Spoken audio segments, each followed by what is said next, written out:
Hello, everyone, and welcome to the Arizona Regional Open and Educational Resources Conference. I'm Cyan Proctor. I'm the Education Resource Coordinator for the Maricopa Community College District that's hosting this conference. And this is a workshop on Bring Your Own Project.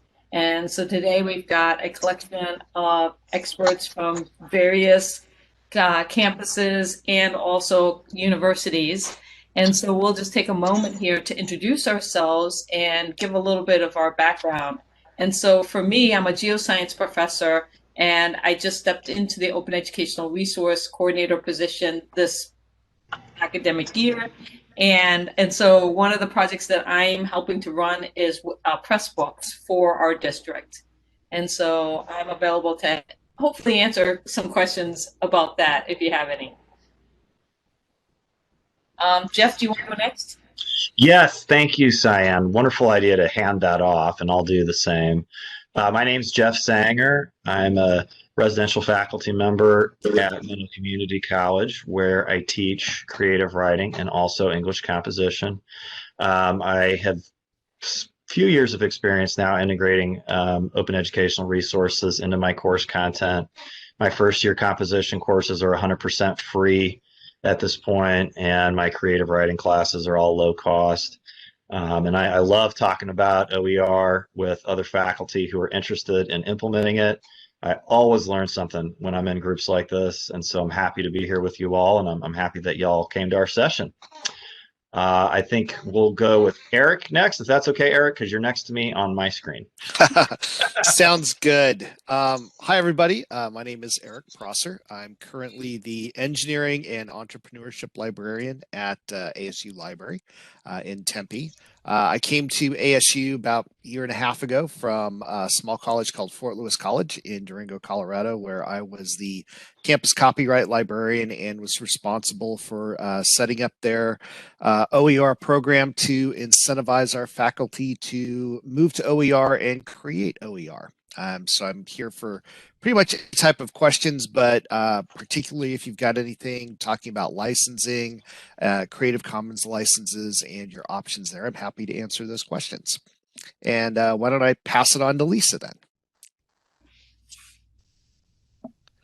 Hey everyone, I am Lisa Worthy. I teach at Glendale Community College in the psychology department, and I've been using OER for statistics and for my psychology and culture class. As a department, we've also gone completely OER for Psychology 101. So I think maybe what I might bring today, if you're kind of looking for help with a particular project, is the grant writing side, how to create materials, how to implement materials. And I've also used sort of an open kind of course management system, the My Open Math. If anybody is interested in that, I might be able to offer a little insight into that as well. Welcome, everyone. And how about, I'm just going to go up and over, so that means Jose, it's you. Hello there, everyone. Jose Aguinaga, librarian at Glendale Community College with my colleagues here, and I'm also a member of the College OER Committee, and we've been involved in a grant proposal, we consider it grant, to incentivize our faculty with OER in the upcoming future. Welcome. And let's go with John, I believe.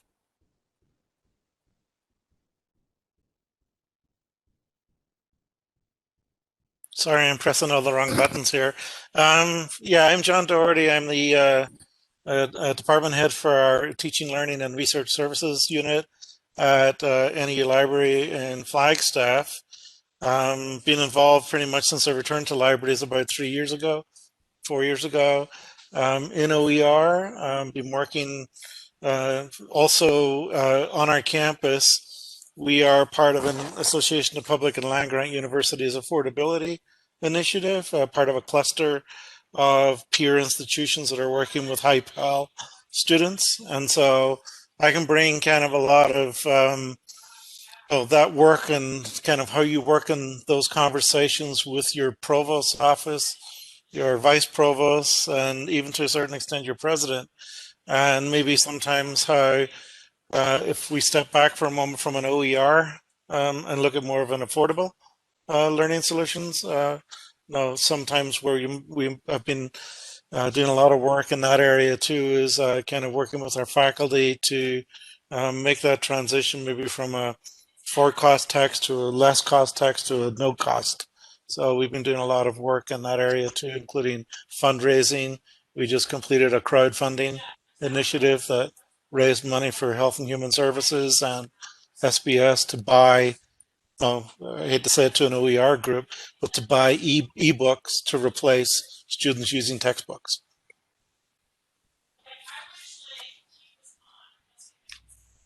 And then how about you, Cheryl? Would you like to introduce yourself? As soon as I figure out how to unmute. Yes, my name's Cheryl Colin. I work at Glendale Community College as well in our Center for Teaching, Learning, and Engagement. And I am an instructional developer there, and I am the campus's network manager for Pressbooks. My role in the meeting today is as a chat monitor and breakout room setupper. So welcome, everybody. And I was just wondering if Josie or Rich would like to introduce themselves next. Sure, I'm Josie Milliken, and I am a Pima Online department head and an associate instructional designer, writing faculty at Pima Community College, and I've designed and developed a few OER courses, and just wanted to brainstorm some solutions about one lead level OER or open pedagogy specifically course that I'm developing. Great. Rich, how about you? Yeah, Rich Kuprek, Rio Salado College in Tempe. We're known for being online. I'm engineering and applied technology faculty. Most of what I oversee is in the prisons, which is in-person instruction. But my specific interest and efforts have been in the engineering curriculum. And one of the issues that we have there is extreme costs of engineering books, technical content for our students. So I have developed, I have 4 courses currently online in the engineering prefix area. And 2 of those I've used library resources, which are free to the students, but not free, not open education. And one class we've developed completely with what I would call instructor-led resources. So I have a developer that put the course content together. I have 2 instructors that are teaching that course right now. And we've created our own videos and content which do meet this condition of OER. I'm in the process of trying to create a 5th class. So I didn't talk about the 4th class. I'll get back to that in just a minute. I don't want to take a lot of time. But trying to create a 5th class that's an electrical engineering course. And I was really excited today. So books in that discipline are in the range of $100 to over $350, which is just outrageous for a community college student, really for any student. I've been really challenged with trying to find content. I was really excited today to find out about the resource. I'm going to forget the name, but LibreText. They have a lot of really good content in the electrical engineering area. So I'm excited to learn a little bit more about that and see what I can do in that area. The 5th class is a design engineering class using SolidWorks. And unfortunately, there's not a lot of content out there for that at this point that I can find. But and so that's entirely textbook based, although the textbook is, I think, about $98 or, right around $100 for that class. So anyway, that's who I am. That's what I'm doing. And I look forward to some input from all of you. Well, thank you for coming. There's since we have 3 attendees and you have a wealth of people here, why don't we just take a moment to see if there's some questions that we can help answer, and then if we need to go and break out into more specialty, groups, then we can do that. So, do either of you want to just start with a question that we can dive into?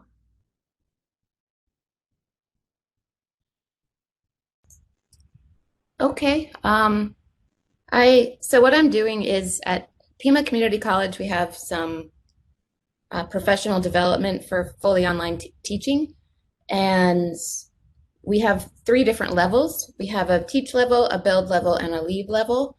And the teach and the build are stable blocks, and meaning there's only one version of teach, one version of build. And for lead, it's more of an a la carte variety of different lead level courses they can take.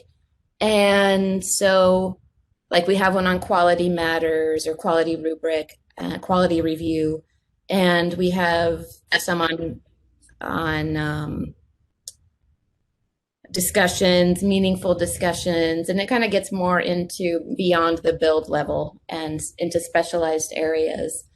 And so I'm going to develop one for open pedagogy, which we don't have yet.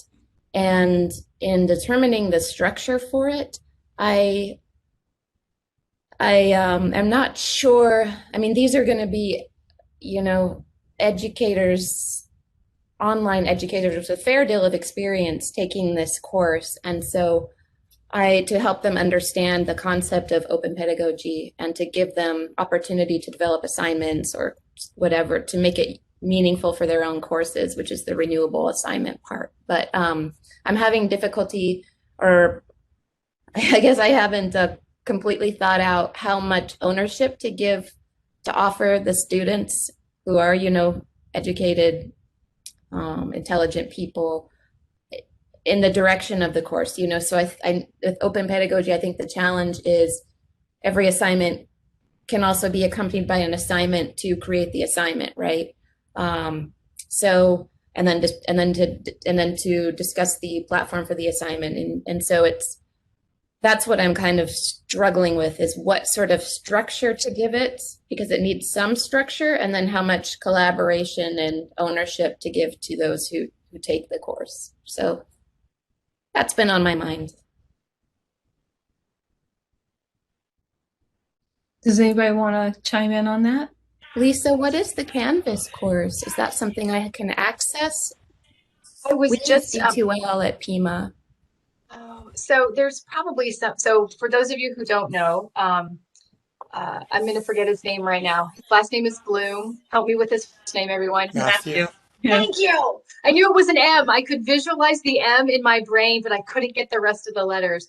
So Matthew Bloom, another one of our spectacular faculty and former OER coordinator, created a Canvas course. So in the district here, we use Canvas, not D2L. Mm-hmm. But he created a course already of everything you could want to know: copyright, assignments, resources. So there might be a way that course could be exported and then imported into D2L. I've used D2L as an adjunct at the U of A, but I don't know how they work cross purposes, Josie, but it might be just a place to start rather than recreating everything. Okay. Yeah, I've been in touch with Matthew. And so, but Canvas is restricted to, it's a sign-in thing, right? I wouldn't have permission being outside of your institution to visit. I know that some Canvases do have an open platform. Does this one in particular have an open? The course is open. If you guys, correct, okay. Right? I'm pretty sure Matthew put it into the Canvas Commons, and you can have a guest log in for that. I see a lot of my colleagues' heads shaking up and down that it is in Canvas Commons. And you don't need to be affiliated with any particular school to log into. You can be a guest for Canvas. Do you know does anyone know the name of that course? I might be able to find it. Is it called Making the Transition to Open? the easy way to create, license, and share free materials? Don't remember it being that, but also let me check my stuff as well. Maybe I can come up with it really quickly.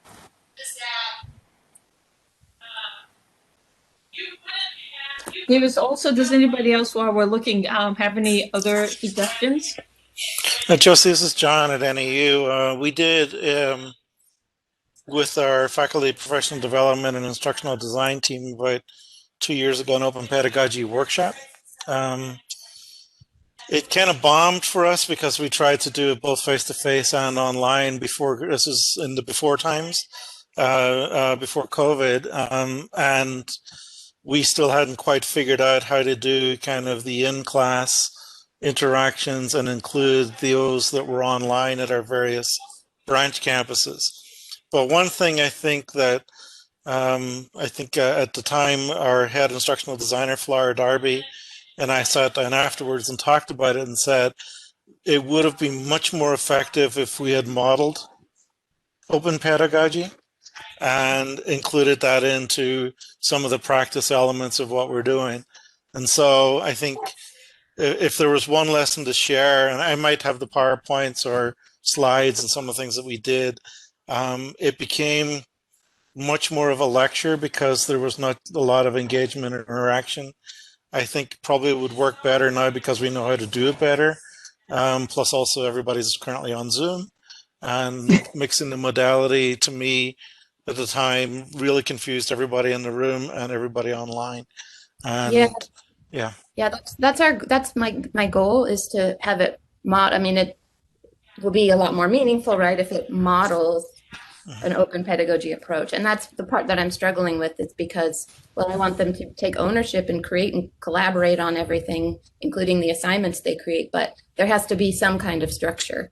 So, for us, I think we kind of focused a little bit on some outcomes, and then we kind of stepped out a little bit and said, okay, what kind of outcomes are you working on, learning outcomes?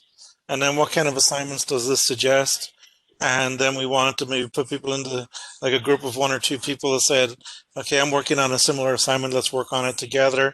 Let's work on it in a way that then is shareable with the rest of the folks here, and obviously the rest of the university community at that point. So we actually ended up leaning very heavily on on Google Docs and Google Sheets, Google Slides to share some of the things that we were creating, and then afterwards we kind of indexed that a little bit and shared that out with those that wanted to be part of it. Yeah, this will be fully online too, I should clarify. So that's another advantage, in my humble opinion. What's that? I think that's an advantage. I think that you're not mixing the modalities, because I think we've discovered, I've always believed this. My former career as an instructional designer, and every time we tried to maybe mix modalities for our students, especially first-year students, it confused them. They were able to do online or they were able to do face-to-face. Once we started mixing, they started getting really confused, and it needed a very strong intentional design behind it to make it work. And I've seen the same when we've tried this high flex, or we're calling it NEU flex modality, where we have teachers in the classroom teaching to the classroom and teaching to online students at the same time.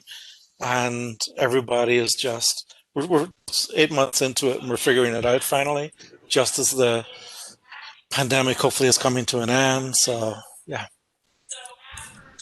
Sorry, I'm babbling. No, you're not. Cyan, thank you for, hello again, by the way. There you are. Thank you for sharing those resources. And I don't know if you had seen the press book that's the Open Pedagogy Approaches. I have. And then the one that we've been doing in Maricopa is just a joint one with the UNSDG Fellowship. And so that's one where it's across campuses, and they get paired with other campuses, but it's the structure is within, choosing a topic within the UNSDGs to do your open pedagogy assignment. on. What, I just learned about that, got a little overview of that with Shinta Yeah. Hernandez's session. Yes. And how did you become involved in that? Well, that's a good question. The shout out went out to the Shinta reached out to Matthew Bloom, who was the former person in my position. And so this fellowship actually started last year before I came on. And so we're going into year 2 of it. But we basically just were invited. They had done it 1 year beforehand without us. And then they invited us in. So what we did was we set up a program where we offered 20 stipends for faculty to 20 faculty to get stipends to be able to go and participate in this program.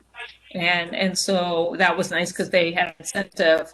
And then they were matched up again with faculty from different campuses, and depending on what they wanted to work on in the UNSDG. And the nice thing with the UNSDGs is that the United Nations Sustainable Development Goals is that they're so wide that there's always something that somebody can find. Education in general is one of them, but that they could self-select into where they wanted to be, and then that formed the mentor group, and then they each together worked on creating 3 renewable resources or in that category.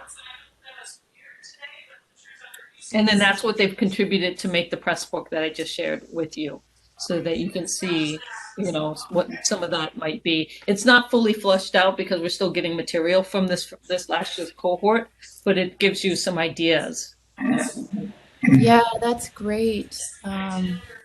So this is the one at KPU is a collaborative effort. It is. And so if you go into that and you go down and look at the book, you'll see the different, like No Poverty has nothing in it, but Zero Hunger has 3, and Good Health and Well-Being and, Quality of Education has a bunch of them. And so those are the lessons that faculty developed as their open pedagogy renewable activity for students. That's great. And then imagine over time it'll just continue to grow, right? So we'll be offering it again this upcoming year. And then people will go through, and because it's in a press book, you can go in and edit it and update and change and stuff like that. And so Maricopa pays for the fellowships, and then those faculty just on our campus. Some of the campuses don't. They just ask faculty to volunteer. But we're fortunate that we do have somewhat of a budget to be able to support that. And so does the organization then put a call out when it's time?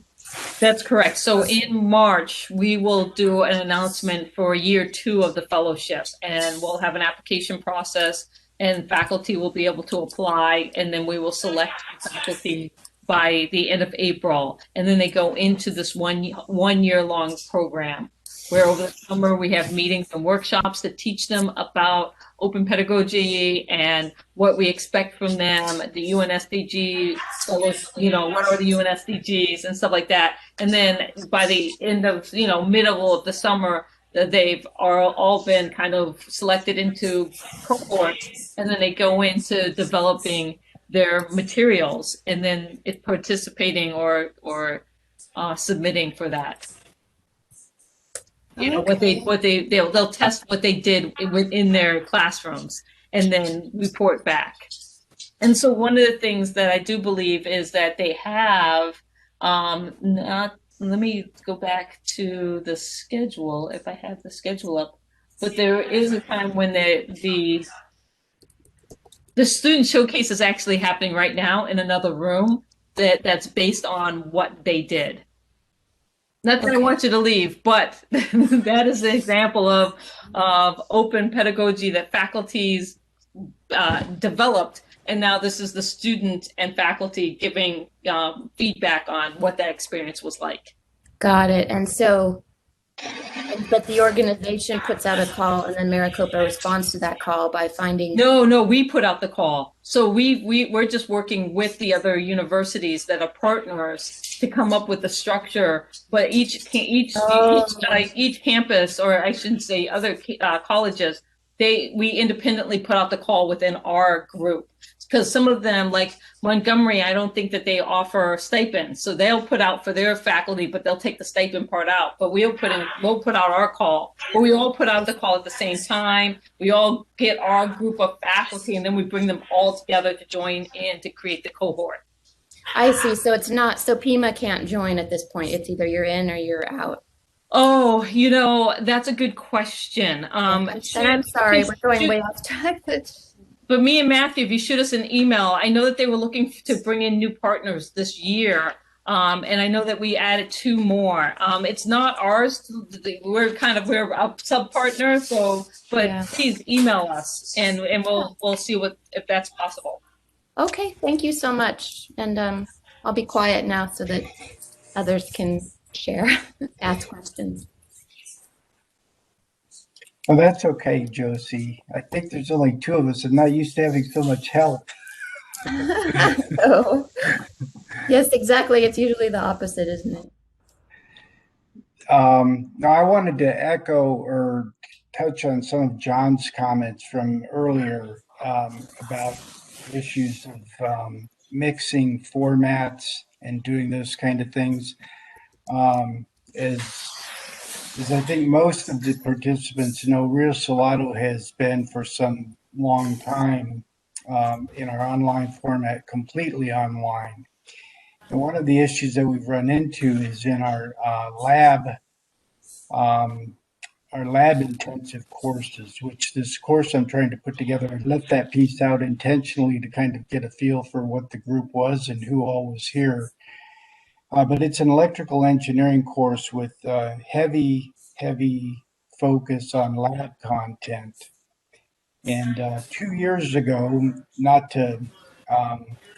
one of our state institutions said at a meeting at our ATF, Articulation Task Force meeting, that they would not take any transfer courses from an online program because of issues that they had with online courses.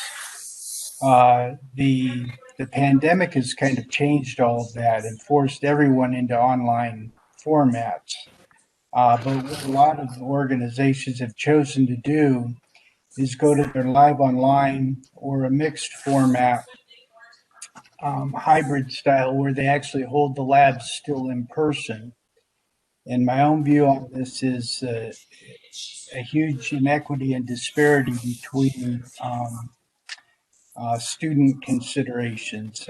So a lot of the students that we attract to Rio Salado are working adults with families and alternate schedules that requires them to be able to do things completely online. So I was very encouraged by the statement John made about their successes that they've seen or the differences that they've seen between trying to mix formats and going to this. So one of the things that I'm really struggling with that I'd like to know if anybody's familiar with the LibreText. I spent some time already going through the content, and they've got some really good labs that would be very effectual for this setup. I've already broached the subject with my administration about getting lab kits put together that we could send out. And I've actually researched enough to find out. So I'm probably talking way up here over everybody's heads. I apologize for that. But I spent 30 years, 29 and a half years working as an engineer before I started teaching. So I'm pretty familiar with a lot of this stuff.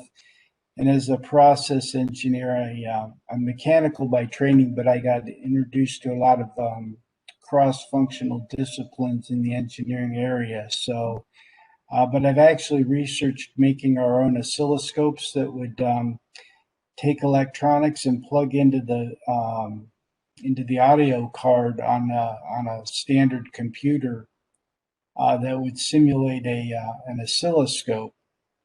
And these parts, so a normal oscilloscope would be in excess of $1,000 and not something that we could send out to our students, but making these little boards and getting the software would be less than $100 for our students. And so that's something that we could actually afford to send out. The software uploads and the lab kits and have students actually engage in some meaningful content. So I was curious if anyone's had experience with the LibreText format, how that's used, how that might be put together. Sarah Storr has already agreed to help me next week with this a little bit. But if anyone here has any specific input or advice or comments, I saw something in the chat earlier about some other ways I could go. GitHub was one suggestion. Trying to look for things that are going to be very easy and quick for the students to do, so they can spend time learning the content of the course rather than the content of specialty programs and software and those kind of things. So any thoughts from the group? So I've used LibreText just a little bit, but it wasn't like I revised, remixed, and reused. I didn't take it wholesale when I created our statistics information for our Psych 230 class. So I found it really helpful, very user-friendly. Because ours is in more of a social science, I ended up having to revise it so that it was more consistent with what I wanted my students to be able to do, but I've had a lot of success. And I was the one who put GitHub into the chat. I don't know that this is necessarily what your students would need, but GitHub is this just gigantic open warehouse where I also found a whole bunch of mathematic textbooks, statistical textbooks. There's also bits of computer programming. I've been to a bunch of conferences where people just have their open data and the open code to run it, and they upload it into GitHub. So you might be able to find some things there, simple directions. Anybody else? Yeah, hi, Rich. I would just like to kind of echo what Lisa said about, I'd like to encourage you to, when you're using LibreText, and I'm not familiar with that particular resource, but anytime you're using open education materials, I would encourage you to add your own ideas and remix it, right? Because if you've got all that wonderful experience in the field, my friend, there are going to be things that, like, you're going to look at a particular section of the text and you're just not going to be happy with it. Like it's good, but it's not good enough. Right. And I would, and you might, you know, for me at first, it felt strange to add to things like that, or to feel like I needed to put my own 2 cents in there. But you really do if you have that level of experience. And I would not underestimate how impactful it can be for your students if, like, let's say you use some of that content and then you add like a 5-minute video where you cover some things that you feel like the text neglected. Or maybe if you're more of a writer, you add some content pages in Canvas, right? And that could be very helpful for your students. And if you're interested in openly licensing it, it could even, that material you could create could be helpful for other faculty in your department. So I would just, yeah, I think that's smart that she mentioned that to you at the outset, that you should feel free to, it doesn't have to be perfect. It's things for you to build on. And most of those texts are set up so that you can pull out individual, I know our friend Matthew Bloom likes to refer to them as Lego blocks, so that you can kind of build your own thing, right? And when there's some holes in the creation, yeah, she brought it to the meeting. Oh my God, that's great. Anyhow, don't be afraid to create your own Legos. That was my point. Yeah, and there can be holes, and because, and keep in mind that, you know, being part of our district, you have press books, so you can. And I just put in UMass Amherst Applied Electrical Engineering Fundamentals. I don't know how much of that material you can use, but you can go into to press books or Mod Press, and you can bring in this press book and then modify it to make whatever you know, keep the parts that you want take out the parts that you don't want and add to it and change and modify. And then the same thing with bringing in, the Libre texts under their Creative Commons licensing. And so that's the fun part about the OER, right? Is the making it your own. And so if you're looking for a platform for creating your lab manual or your textbook or whatever, then I highly encourage that you use ModPress. And the nice thing about that is students all have a ModPress account also, so that if you want them to create any materials and engage in open pedagogy with them, you can do so. I just make 2 suggestions, Rich. Not that you need my advice after teaching for 30 years, but that's never stopped me before. But so one, I would really think about trying to make this a team effort. I am someone who's well, I'm just going to do it because I like things my way. And most of you who have been on committees with me can attest to that fact. But it is much easier when you have people who can help you. So if you could divide the work between your faculty, that's why I think we were so successful with our stats materials and our Psych 132 materials, is we all took chapters that we liked and that we were good at. And then we all pulled it together. And then, of course, you have your own unique spin that you want to add, but just spreading the work and finding a good team to collaborate was really helpful. The second thing is our stats class has a lab component, and we have kind of learned, the good parts of having completely open statistical software. But when we had to shift to completely online, I became tech support as well as their instructor. And so you have great ideas about putting together these kind of lab things to go out. I would just really think about the less exciting parts of that, and that is the students come right to you for the tech support. And so we're fortunate at Glendale that I've been able to kind of use our resources, but it was a hard slog my first 2 semesters until we really got that down. So I would just think about the planning going in and who's going to do that if they can't get something to work, it hasn't got to them yet. That's really those are the questions I get most often with our statistics lab. Mine looks different than yours. What am I supposed to do? Right? And what you really want to say is hope. But what you do say is it's going to be okay. So just 2 things to maybe think about.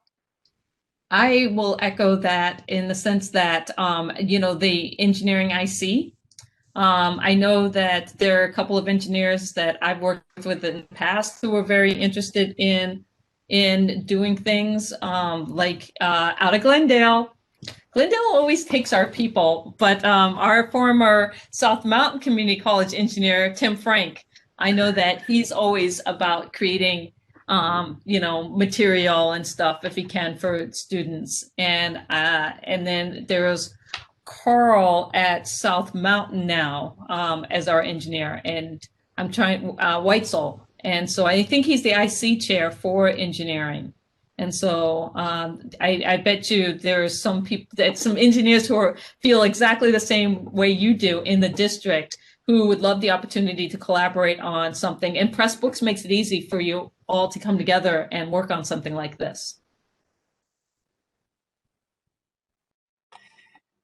I know that Cody at Scottsdale or Paradise Valley, one of those 2, I forget.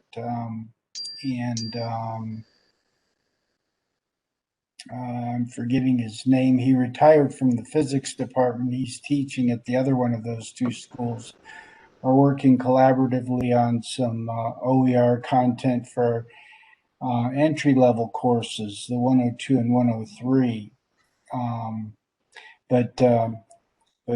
So I appreciate the comments. I've been teaching since 2006, so not really all that long. About half the time I was in industry, and one of the things that I carry over from my industry years is this attitude that you have to start out by doing something, and then you learn from your mistakes. And so the biggest mistake is to do nothing. So leaving a few holes and being afraid to fail as Jeff was pointing out, is not going to be a problem for me. But I appreciate the comments, and so thank you all.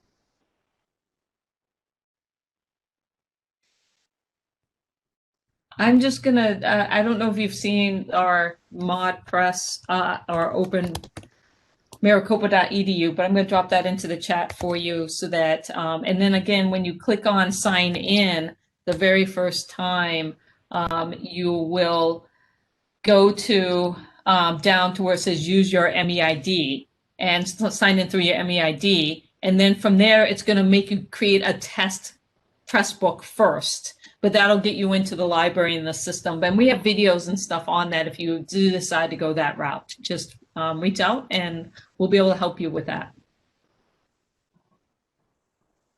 Wendy? Oh, go ahead. Sorry. I've actually played a little already in the ModPress area, so okay. I'm not afraid to try stuff. I tell people all the time. I'm always thinking they're just not always great thoughts. Well, I think that's the key, is getting in there and searching and messing around and figuring out what it is that best suits your style and what you think your students need. Does anybody else have anything to add for Rich? I know that Eric, you've worked a lot in the engineering at ASU. Yeah, what I was gonna chime in with is Rich, when you mentioned the oscilloscope, it kind of triggered something in my head, and I don't know if you've looked at it, but there are some virtual oscilloscope simulators out there that students can access online. I did a quick search for some. Some are flash based, so those aren't going to really help much anymore. But there are some newer ones that do allow you to kind of specify inputs, outputs, look at Lissajous curves, things like that. I don't know if that's something that you've looked at or might be an option to kind of avoid that $100 construct that you'd be sending out. It might actually save some money if it's an option. Oh, you're muted, Rich. I'm sorry. I have looked at some of those, and one of the things that I found was that you still have to have the ability to input from some device, the probe, through the audio card or the video driver, and to then be managed by the software. So you have to kind of access the software, which if you have any recommendations as software, I haven't found anything that's like completely free yet, other than some temporary access, 30-day kind of trials. But I have found some that are fairly inexpensive, $40 for a user license. So I'm kind of looking down the road or the path of trying to do some of that. But and then the other thing, I think Lisa brought up the issue about being consistent and trying to have something that was easier for the students so they wouldn't get too confused. The nice thing about most of these little probe interface designs is that they could be done and packaged ahead of time, so that students would be able to get something that was in a small package that they wouldn't have to really put together, that they could use and plug the probes into, that would interface pretty directly. But it is important that students learn to build the circuits and stuff. And so breadboards for the rest of the circuit design would be part of what we would engage in that part of the lab. And breadboards and jumper wires and those kind of things are fairly inexpensive. Probably for about $180, I could put together a pretty nice kit for the students to be able to do all the labs. And I also want to thank Jeff again for his reassurance or encouragement to embed and change up what's there, change things around, change the sequence and add or take away from. And Cyan also encouraged the same way, I think, as did Lisa, just not be afraid to mix it up. So Rich, as I understand it, you're really looking for something that takes a real world input and then turns the student's computer basically into the oscilloscope, as opposed to using like a simulated input to see what the simulated output would be. Correct. Okay. Yeah, because they need to check for time response. They need to check for frequency and period and those kind of things. And so building RLC circuits stands for resistor, inductor, capacitor. Sorry, but AC circuits that have a varying display condition associated with them, and getting the real world conditions is an important piece of this, as opposed to just getting a simulation and then being able to get that kind of feedback. So hopefully that answered your question, Eric. That did, yeah. Thanks. Sorry, Josie, I'm talking all this very technical stuff and it's not addressing your issue at all. I could say the same thing, so no worries. I do have to leave a little early, but I'm here. I'm happy just to listen. I want to see if Wenting, if you have anything that you would like to ask the group. Actually, I haven't been able to use OER yet since I'm newbie here, but I probably will teach 2 courses in the upcoming fall, and 1 course probably also about statistics, basic course level. So I'm interested in seeing how I could use the Pressbooks to create the open books for my students, so they don't have to pay those statistic books. And I noticed that actually for statistic books, there many of the authors, they publish free edition online, so you don't have to pay. You can download directly. But I think last week someone shared the experience of using Pressbooks. So Pressbooks is more interactive. So I hope if I use Pressbooks, I could embed those content and make it more interactive for students to play around. So that will not be too boring to just go through all the wordings. Yeah, Sorry, go ahead. I use Pressbooks in my English 101 class, and I absolutely love it. I don't know if it will let me share it with you or not. I think you should be able to share. Jeff, while you're working on sharing, I'll just say that we do have an H5P Pressbooks next week with Alan Levine as the keynote next Friday. And then Alan will do a breakout session a week later. And then also Pressbooks next week. We have a workshop on Pressbooks with Pressbooks next Friday, if you're interested. So 2 things there to keep in mind if you're going to go the Pressbooks route. Okay, definitely. Thank you. That would be really wonderful. So obviously this isn't what you're teaching, Wenting. We're in very different disciplines, but I did just want to show you this because, and I'm sure, different Pressbooks are put together differently, but this one is set up with the licensing you can do. You can remix it. You can do a lot of things with it as long as you're not making money off it. And then when you look at the way they have the table of contents broken up here, I love what you said, right? You want to have content that you can design to be interactive for the students, right? So it sounds to me like you're like me, where you like to have like little mini activities to make sure they understand the concepts before you lead up to the big exam or the big paper. And again, I don't know how, I'm sure every Pressbook is different, but the way they have this one set up is you can see each page is pretty manageable, right? Each topic is pretty manageable. And I think that I was talking with some faculty the other day, and we all agreed, like, none of us have ever used any textbook, whether it was free or for cost. We've never taught it in a linear fashion. You never teach it from page 1 to 5. So you're the same way. I can tell by you nodded your head.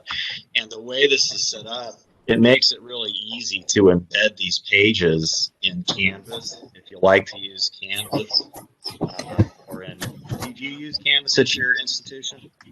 No, at Texas A&M, yes, we're using Canvas here, but from Northland Pioneer College, we're thinking about transfer to Canvas, but we're still investigating the possibility there. Okay. Yeah, so I can't speak to integration with other softwares, but one of the things about this that I'll tell you is that when you if you decide to use a Pressbook and you want to put that content in your course, rather than linking it using a URL, go ahead and copy paste that content into content pages and just be sure to include the licensing at the bottom. Okay. Right? They can still access the Pressbook. Like if they want to see the whole book and read it on the internet, they can via those links.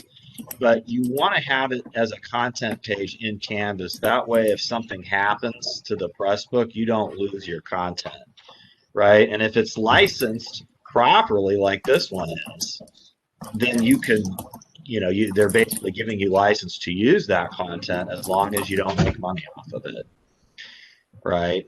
And then sometimes when I create these content pages with this, like maybe this is like we were talking about with Rich earlier, like maybe like these authors are great, but maybe there's something about this concept that they didn't say that I want to be sure students understand. And so I'll write like a little preface at the beginning of that content page before I give them this, or I'll stick a video on the content page before or after that, or like Cheryl just put in the chat, yeah, the H5P activity is a great way to assess people's understanding too.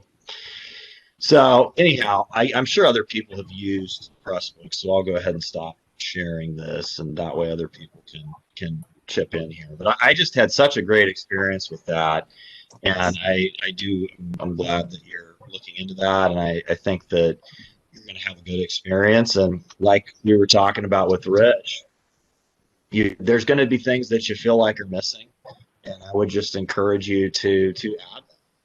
Create your own content pages and consider licensing them so that you can share them with other faculty, because that's something I didn't get at first. When I first got into OER several years ago, I thought, well, this is just about making content free for students.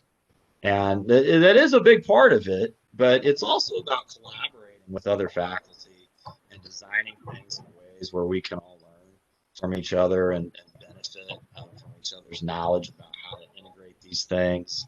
And it's been a cool experience for me. I think it will be for you as well. Thank you for sharing. This is really helpful. I'm looking forward to using Pressbooks.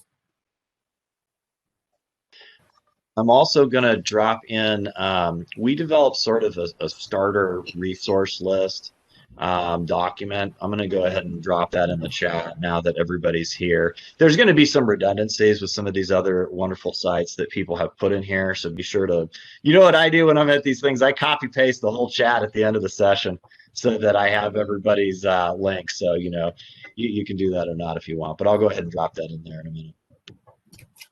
Wenting, I've just put a few things in the chat as well. I don't know if you plan on using any statistical software in your statistics class, but there's MyOpenMath.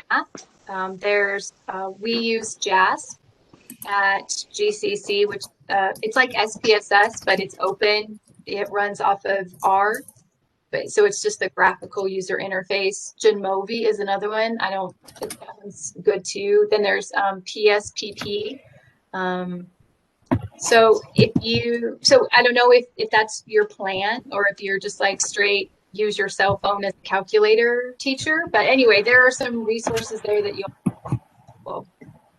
Thank you, Lisa. This is really helpful. Actually, I haven't taken time to think about this because I'm personally using R and SAS and also JAMP. But those, especially SAS and JAMP, they're expensive actually. So there's no way for students to pay for that. So thank you. I will take a look of the several tools that you mentioned.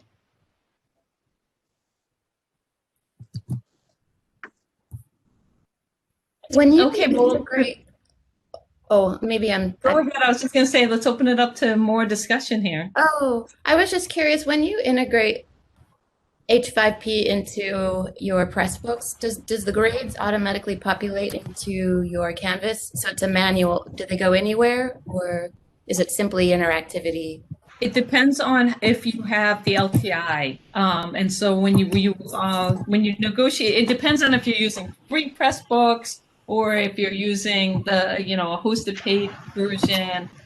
We have a hosted paid version, but we don't have the LTI integration, and we're now in the process of negotiating that with Pressbooks.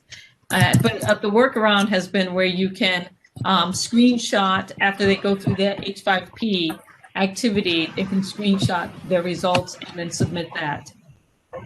Yeah. Does anybody else I know I haven't actually used Pressbooks, but Lisa, do you want to chime in on that, or Cheryl? So I don't use the H5P, but I do know that in the demonstration that I was a part of, that that's one way to do it is if you just hit print, and then the student can download the PDF and then they upload into whatever course management system or learning management system that the students are using. So then it would sort of count for a grade that the student could actually document. That's also kind of low tech. Yeah, if you do license the integration piece from H5P, then it will report to the gradebook. So. Oh, because we have D2L H5P LTI integration. So even despite the Pressbooks medium, that will still populate into the D2L, because we don't have I don't have specific experience with H5P, but I think so. I think so, but next week, with Alan D2L. Levine will be able to answer. He'll be able to answer that question. Yeah, I saw that. I hope I'm able to go, but I don't. He has a workshop a week later, so if you can't make the first one, you could probably make that one. But he runs the H5P kitchen for BC Compass, and so you can always reach out to him because he's very accessible and open to any kind of questions about that. Thank you very much.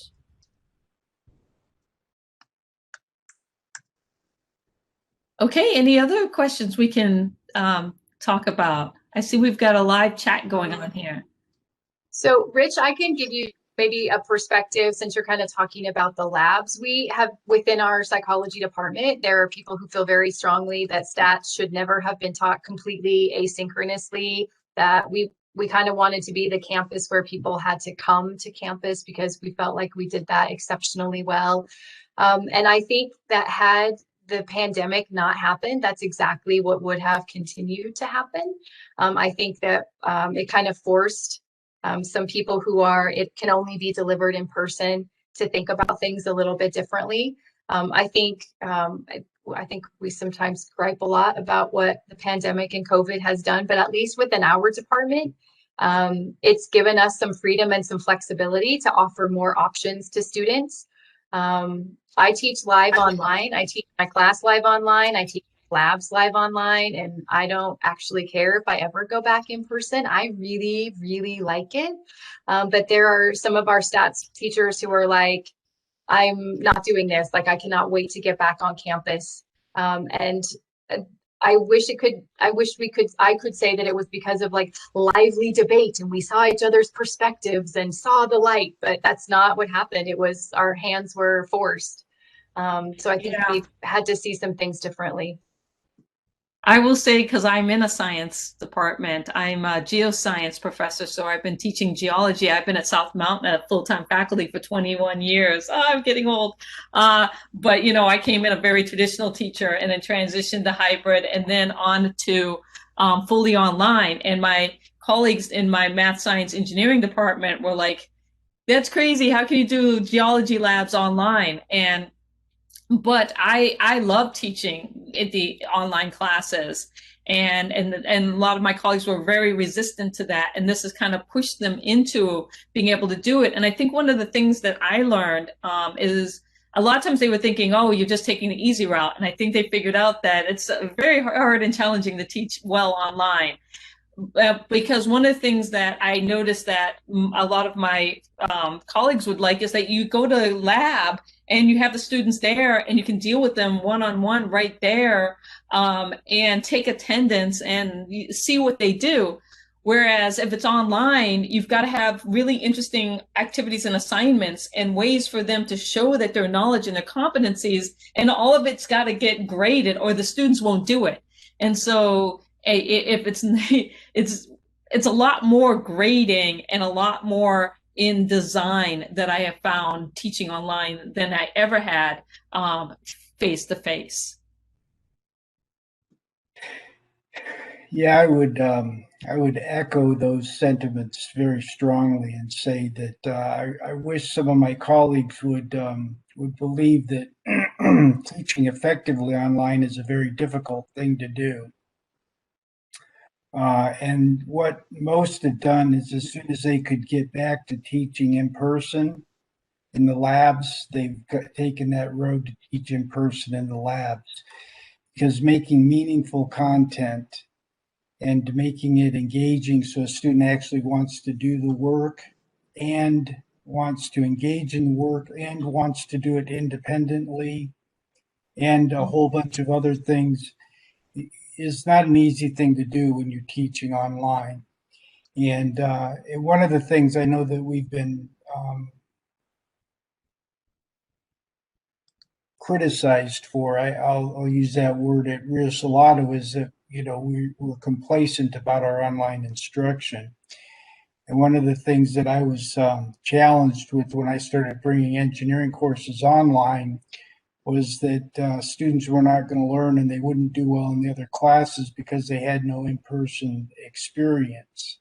And they didn't have the impact of a team, a true team format. And I think that the thing that happened very soon after I started teaching online was that they realized that if done correctly, it can be as or more effective than teaching in person. And several of my colleagues have now come back and said that that our students do as well or better than native students in their institution. So I think it's going to be easier to take this road, but it's still a tough road to hoe right now. You know, in that there's a lot of non-believers in what it really takes to be effective online. So. And I was looking at what Lisa was saying about the universal design principles and how important that is. And I think that too is that there's a lot to learn in order to be effective online, in addition to making open educational resources. Yeah, and that's one thing that we've always done, at least since I've been at Rio Salado, is the universal design. We follow that format pretty rigorously. In the concept. That's the other thing too, is I try to change all of my assessments and all of my content at least once a year to keep it engaging for the students, so that they're not motivated to go out and find a cheating site to go copy from. And so have students write about their own experiences, and have students engage in their own experiences, and have students engage in projects that are interesting to them, as opposed to rote processes.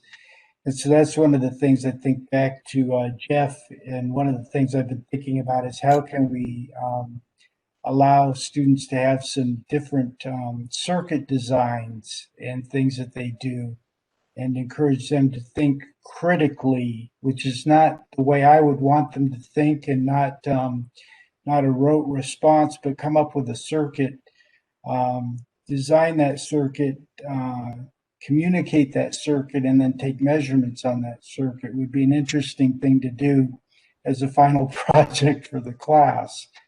In that way, students are engaged. They're doing something that they want to do. They're exploring outside the boundaries of what might be there, trying to figure out why something worked or didn't work, those kind of things. So I think that's a fun way to approach education, because I tell my students in the first lesson, I spent 5 years going to engineering school, and I spent learning that there was one way to do every problem. And I spent 1 week in an actual engineering job learning that there were many ways to do all problems.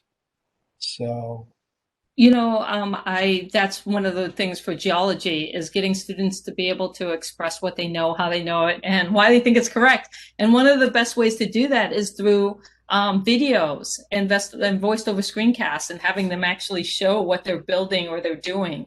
And because, especially for the lab components, and when you make them, self-directed, a lot of the learning, what I found as I've gone online is that not only I'm not teaching as much, I am giving students practical activities and assignments that they then go out and experiment and do, and then report back what they learned and how successful and stuff that they were at it through videos and stuff. And that's worked out really well. Or voice over screencast videos where they have to put together stuff. And then that's a nice thing, that because they can drop that right into the discussion thread and share it, and other students can comment on it and stuff, and versus reading text and doing kind of the traditional way of reporting back. Yeah. And I wanted to just echo what I just noticed in the chat that Lisa put up there about face-to-face using OER. I said earlier that I teach or I oversee construction programs in the prison and automotive programs in the prison. And one of the things that we're doing there is working with the prison system to put computers in the hands of the students. And so one of the things that I want to do is get content that is open resource, so that students don't have to go through a textbook, that they can take it with them, and that we don't have to worry about the permanency of these links and getting to links that are through internet resources because of the restrictions that are placed on them for those areas, and being able to use that. So OER has a lot of applications, and I'm trying to explore all of them. So thanks for that as well. Well, does anybody have any other questions? We've got about 20 more minutes of time here. I've kind of commandeered this. Josie Wing-Ting and Lily now might have some things that they have. So I'm going to shut up and let the audience participate more fully. I apologize. No, Rich, it's all good. I actually have to go because I have a meeting at 3:30 I have to prepare for. So I'm going to say goodbye, but I really appreciate all your help and resources and the sharing. So thank you very much. Yep, and It's great meeting you, Josie. Great to meet you, Josie. Take Likewise, care. And I will get in touch if I have other questions. I saved the whole chat, so Awesome. Thank you so much. Bye.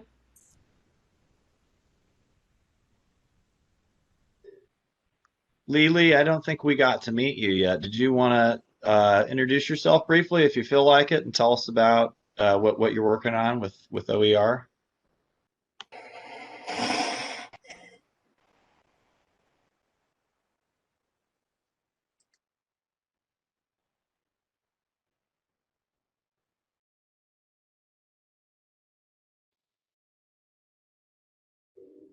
I think you're still muted. Oh, there we go. I had a little technical. Let me see if I can show my video. Well, I participated in other sessions. I was interested in these sessions, but I didn't have I just joined in last minute. And actually, I'm very remote. I mean, my time is 5 o'clock in the afternoon.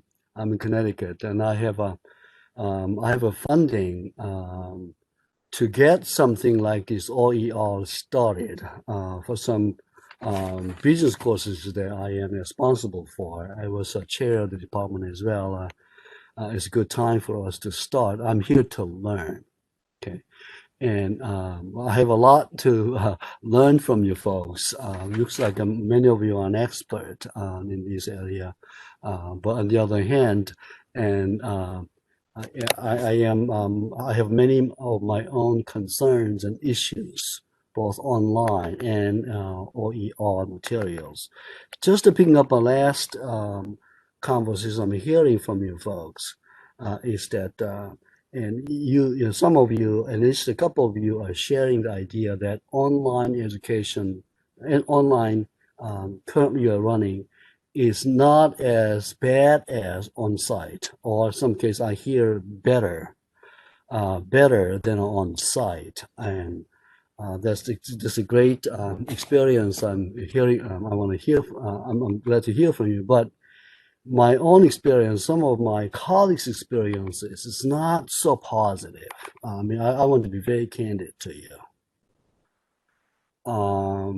Well, this is great because I am the one who sneaked into your workshop without a video, listening in.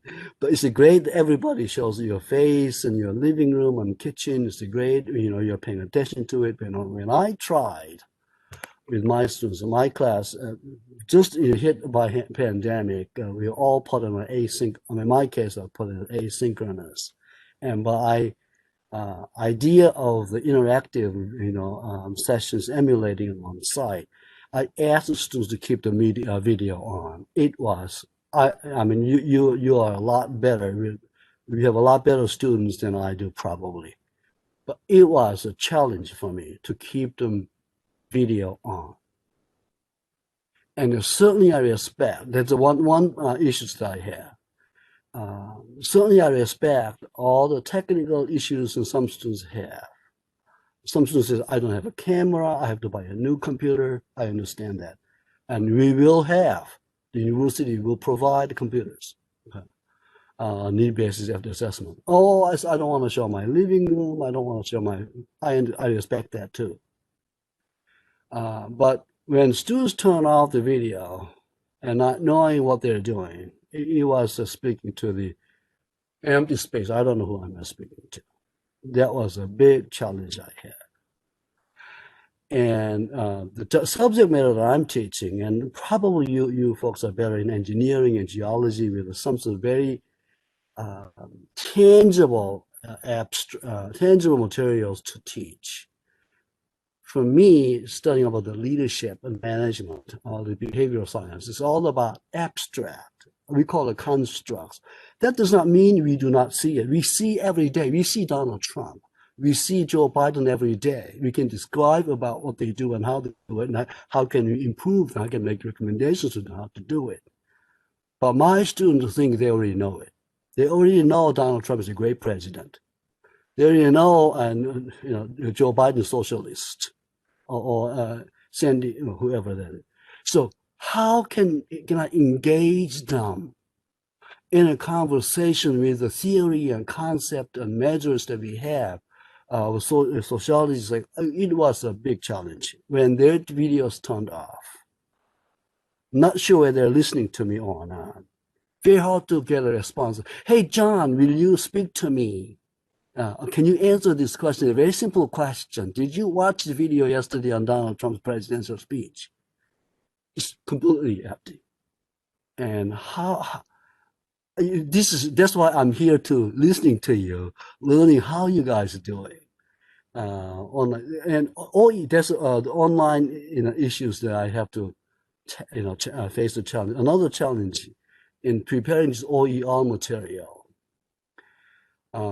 Certainly, I respect the idea of keeping the cost down, open access, make materials available. But every time I try to make some of the very wonderful readings available, I got to go through the copyright issues and get the permissions. And oh God, should I write this one again? I can write them, but if I can write one piece, if I have to write the 12 pieces for 12 topics, I'm not sure I can get there. That's why you folks are talking about collaboration. Yes, many people join together. You write one part, I write another. But if I have 12 people working together to create a one OER material for leadership and leadership development, it'll take several years, I can tell you. So certainly I respect the idea of lowering the cost, open access, equitability. But here's what I'm trying to learn, and is any way I can get from you. I also believe quality, good writing matters. Good pieces of writing, good, when these Harvard Business Reviewers publishers, they put a price tag on it. Harvard's review is not come free for the students, but they're good reading materials. How can I make them accessible? I don't know. I'll stop you. I'm sorry. There's a lot of good questions there. And so I will just say that I haven't taught a synchronous online class before. Mine have all been asynchronous. And I'm not teaching during the pandemic. But I know that we've got a great set of people here to help go through and navigate this conversation. So let's start with the first part, which was just getting engagement in classes and student videos and that kind of thing. Does anybody have anything to add to that part of the conversation? So I don't know if this works with maybe how you're thinking about structuring your classes, but for all of my statistics classes, I have guided notes, and the expectation is that you come with your notes done before you get to my class. And then what we work on together, how we use our time, is what you have questions on. So I'm demonstrating, we're working out hand calculations. I think you could do something similar, maybe with Google Docs. You could have them responding in Google Docs, or you can have them responding in a different open format so that you can see that they are engaged during the conversation. So again, I don't lecture a lot. They don't need me to do that. But again, I have statistics. They don't need me to do that. I've prepared videos for them. So they just come with their questions and come with what they're not clear about. And I've had a lot of success with that, where, they can watch a video and take their own notes, and then we'll work on the hard stuff, or we'll have the more complicated or challenging discussions. So that's one thing that I've done, but I teach live online. I don't teach any of the asynchronous for statistics. So I don't know if that would work. It might work maybe in your business statistics class or in the leadership classes. I know you some sort of Google Doc. We just use Google Forms as like a really quick way to see how people are participating, and then you can see everybody's responses in the spreadsheet. So that might be another way to hold students accountable. I have no problem, like you said, I have no problem saying I haven't heard from you, or you in the chat. So give me some feedback. And I know I know everyone might need to leave. The other thing I just want to point out, I know you were talking about textbooks and how do you know if they're very good. I put a link up, it's way up there, but it's the University of Minnesota's open textbook library, and they have allowed users to rate the materials. So all of the things, a lot of them have already been peer reviewed. So you don't have to do that. If you just want to plug and play, then you might be able to find an open textbook that already is being used for business purposes that someone else has reviewed. So I don't know if any of you have used that source before. I think I put it in there earlier when we were talking about the engineering textbooks as well. So again, that might be a shortcut. I don't know I feel like I have talked the whole entire time. So now I'm going to just sit back. I had a quick thought for you about resources, Lily.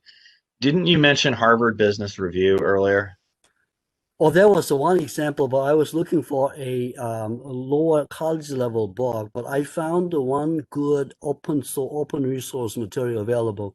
An entire book. Rice University put out an entire book of organizational behavior online. It's completely. There's only the complete package available Yes, I use them. I ask the students to use them is because it's a free, downloadable, accessible. Uh, but I have to caution my students because if you do not buy the book that I am using, and if you're using this OER Licensed University book, you have to do some extra search for the topics I cover that is not covered in the book. So that's a little, well, at this time, there's a little compromise, but students can save money if they, I give them some specific guides.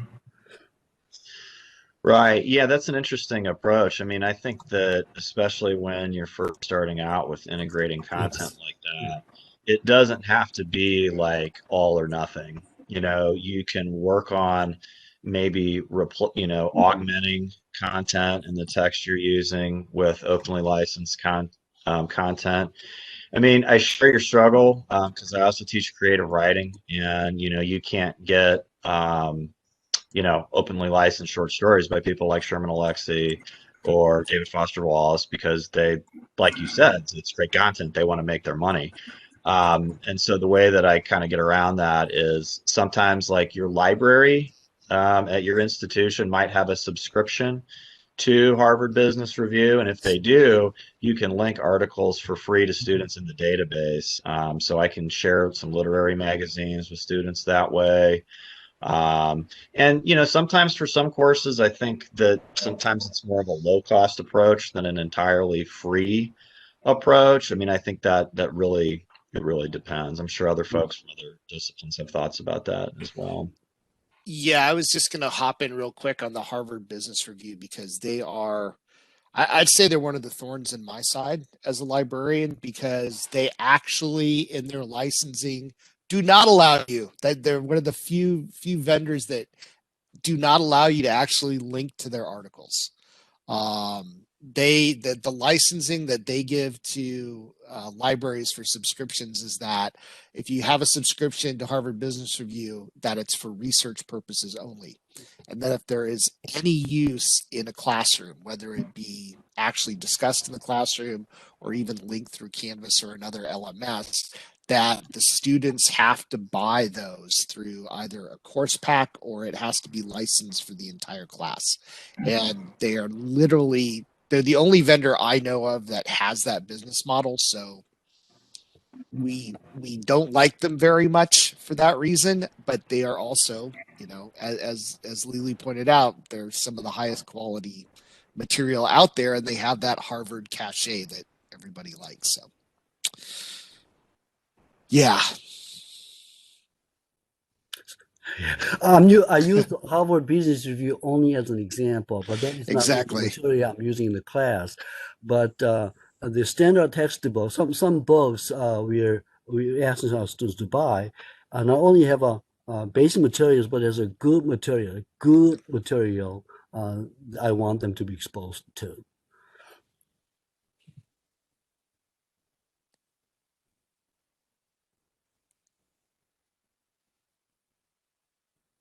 Does anybody else have anything to add? I know OpenStax does a review process on all of their books.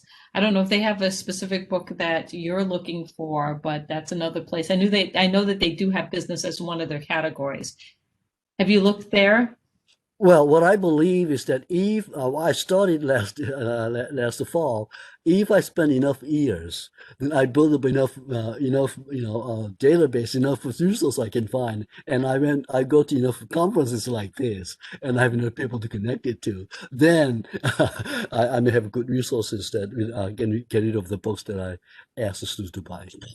Well, what's nice about if you do find, and I just dropped the OpenStax business side in the chat, is that if you do find, a lot of these open resources, and then you can supplement that as your, for other faculty that you would be collaborating with. So you can like mix and match these all together. I'm going to drop in also the Pressbooks one for what came up for, let me see if I can find it. I know I just looked for it.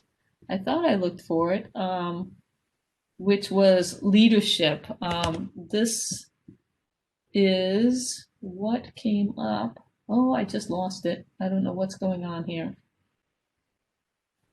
So maybe while you're looking, so I have two examples that maybe will also help you with this content idea. So one idea is from the University of Hawaii. They went all OER and they took some of the OpenStax textbooks and they, you're shaking your head, Jeff, do you know what I'm about to say? Like they refined them so that all of the examples were related to like the Pan-Asian experience and what it is to be in Hawaii. So that's one way that you can just take what someone has already done and customize it. The other thing that Dave Wiley likes to talk about is he had his students help write the textbook. So each semester, and you're shaking your head again, Jeff, right? Like each semester, some students took a chapter or two chapters and the students helped develop it. My level of comfort is I don't know if I would let lower division students do that. I would probably let my graduate students do that. But that's just another way that you can also get students involved in the process and taking a little ownership. That's right. He is one of the founders. Yeah. So that might be some ideas, Lee. Yes. So I'm collecting a lot of information and knowledge here through you folks. We're coming up onto the last few minutes of our workshop. Does anybody have anything else they'd like to add before we close out?